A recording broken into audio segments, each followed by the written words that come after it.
ఈ క్వశ్చన్ ఒకసారి చూడండి. ఇక్కడ మనకి a cube minus b cube అనేది న్యూమరేటర్లో ఒక ఫార్మాట్లో ఉంది, డినామినేటర్లో a square plus b square plus ab ఫార్మాట్లో ఉంది. సో ఇది చూస్తే మనకి ఏం గుర్తు రావాలి? A cube minus b cube అంటే ఏంది? A minus b into a square plus b square plus ab. So ఇక్కడ డినామినేటర్లో ఒక టర్మ్ ఏంటంటే a square plus b square plus ab ఫార్మాట్లో ఉంది.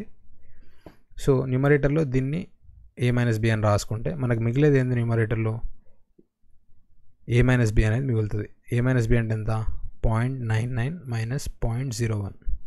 సో ఇక్కడ ఏ వాల్యూ ఏంది? 0.99, బి వాల్యూ 0.01. ఇంకోటి మిగతా టర్మ్ ఏంది? 0.45 డివైడెడ్ బై 0.49. సో మనకు టోటల్గా ఏమొస్తుంది? 0.98 బై 0.49 ఇంటూ 0.45. అంటే ఇక్కడ ఇది 1 2 పోతుంది కాబట్టి మనకి 0.9 వస్తుంది. సో మన ఆన్సర్ ఏంది? ఆప్షన్ డి కావాలి. సో వీడియో నచ్చితే ఖచ్చితంగా లైక్ చేయండి. Thank you.